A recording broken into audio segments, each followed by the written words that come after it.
Waalaikumsalam warahmatullahi wabarakatuh. Sabahul khair. Sabahun nur. Kaifa halukunna ya thalibat? Nahnu bi khair alhamdulillah. Masyaallah. Mada darsunan? Fikih.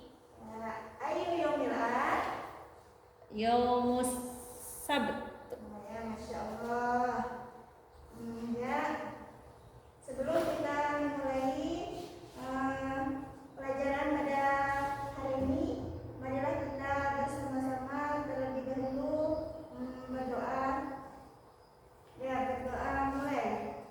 Bismillahirrahmanirrahim. Rabbi bidni ilma warzuqni fahma. Rabbi shrah li sadri wa yassir li amri wahlul 'uqdatam min lisani yafqahu qawli. Amin. Sebelumnya kita sudah mempelajari bab 1, yaitu tentang bersuci ya. Ya, Bu. Ya, bersuci itu macam-macam. Bersuci itu ada apa? Tahap toharoh, berwudu, mandi wajib, tayamum, istinja dan istimar. Nah, sekarang kita memasuki bab kedua, yaitu tentang ketentuan sholat 5 waktu. Nah, di sini bab 2. Tempatnya sholat, pindahnya hidup. Nah, di sini memasuki tujuan pembelajaran. Apa sih tujuan pembelajaran? Itu untuk menjelaskan pengertian sholat, menyebutkan dasar hukum sholat, menjelaskan manfaat sholat dan kehidupan sehari-hari, dan menunjukkan semangat melaksanakan sholat dengan ikhlas. Dengannya kita untuk belajar. Sekarang memasuki tentang pengertian sholat. Ya, sebelumnya di sini Ibu mau tanya, sholat dalam sehari semalam itu ada berapa?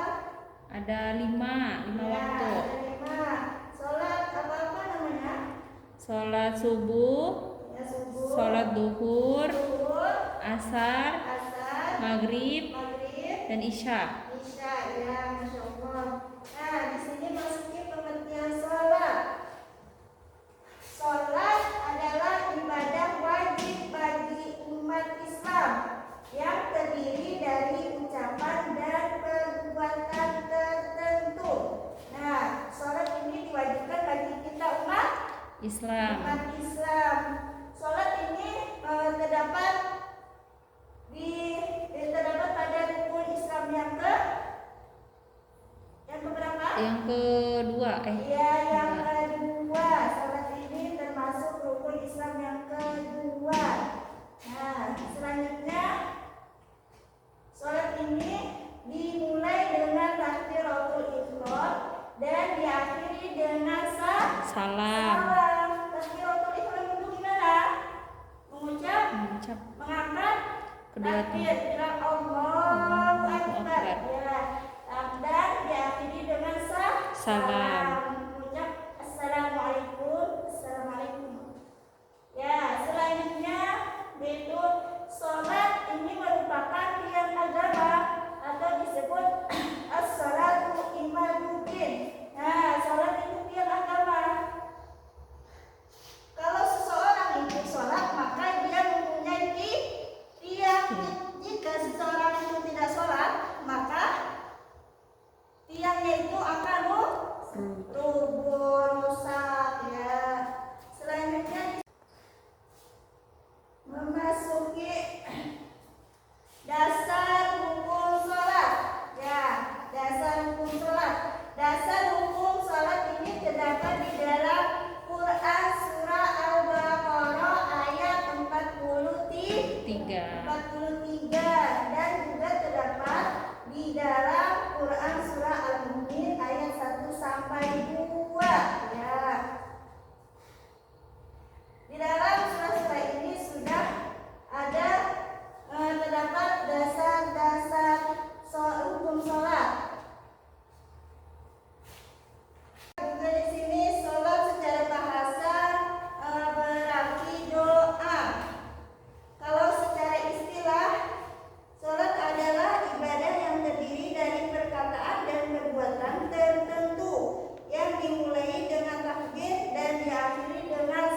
Salam. Salam. Ya. Sholat juga terdapat ada syarat-syaratnya. Syarat sholat terbagi berapa? Terbagi Dua. dua, yaitu syarat sah dan syarat wajib sholat. Ya. Sholat ini juga ada rukun-rukun sholat, sunnah-sunnah sholat, pembatal-pembatal sholat, ya kan? Ya.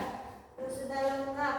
Terus di sini memasuki hadis Nabi. Terdapat di hadis Nabi yaitu sholat adalah tiang agama. Ya, hadis ini diriwayatkan oleh Imam Baihaqi. Kata beliau, sholat adalah tiang agama. Selanjutnya, sholat lima waktu adalah fardu ain, yaitu wajib bagi setiap muslim balik dan berakal. Fardu ain ini apa artinya? Dikerjakan Wajib dikerjakan per per orang. Ya, per orang. Berarti wajib setiap muslim balik itu dan berakal. Fungsi dan manfaat sholat. Ya, sholat itu mempunyai fungsi dan manfaat. Yang pertama yaitu mencegah perbuatan keji dan mungkar. Yang kedua, memberikan ketenangan dan kedamaian jiwa. Yang ketiga, menjadi sarana komunikasi langsung dengan Allah. Ya, kita sholat seakan-akan kita berkomunikasi sama Allah melalui bacaan sholat. Ya. Yang selanjutnya yaitu membiasakan kedisiplinan, kebersihan dan keteraturan. Ya. Di sini sholat juga mempunyai sikap positif terhadap sholat. Nah, yang pertama yaitu menjaga waktu-waktu sholat. Yang kedua, sikap positif terhadap sholat yaitu melaksanakan sholat dengan khusyuk. Yang ketiga, menyemangati orang lain untuk sholat. Yang keempat, tidak menunda-nunda sholat tanpa uzur. Mungkin sampai di sini sudah paham? Insya Allah. Ada yang mau ditanyakan? Ada Bu. Ya. Kalau sakit itu kan kadang susah untuk berdiri. Ya. Nah, kemudian kalau nggak bisa berdiri, apakah sholat itu boleh sambil duduk atau sambil berbaring atau gimana? Oh ya, itu kalau seseorang itu lagi sakit, uzur, tidak bisa berdiri, terus tentu boleh melakukannya dengan keadaan duduk. Jika dia tidak bisa duduk, maka boleh berbaring atau dengan isyarat. Kalau tidak bisa berbaring dan isyarat, maka dia yang disolatkan. Nah, itu berarti dia sudah Meninggal. Ya, paham? Insya Allah. Ya, ada lagi yang ditanyakan? Sudah Bu. Ya. Tidak ada. Kalau sudah tidak ada, mungkin pelajaran pada hari ini cukup sampai di sini dulu ya. Iya Bu. Nanti kita bertemu dengan pertemuan yang selanjutnya yaitu melanjutkan ke bab 3, yaitu sholat berjamaah. Ya, mungkin mudah-mudahan kita menjadi orang-orang yang selalu menjaga sholat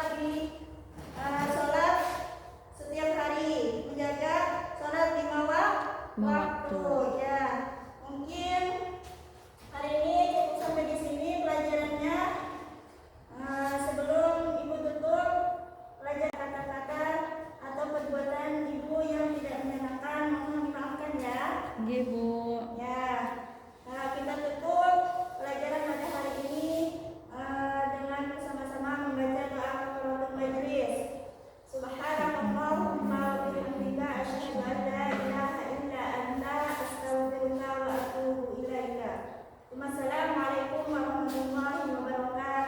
Waalaikumsalam warahmatullahi wabarakatuh.